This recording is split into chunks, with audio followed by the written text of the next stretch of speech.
हमारे अमलिबा गैछा माजेरा रास्ता जो हथरैबे बेरा कुबेरा मया हमारे अमलिबा गैछा माजेरा रास्ता जो हथरैबे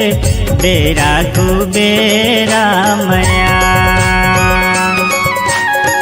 लागे रही तेरे मन माया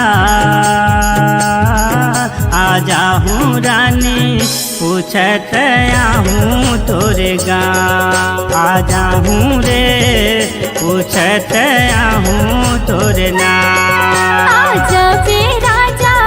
पूछत आगे मोर गाँव आजा हूँ रानी पूछत आहूँ तोरे नाम।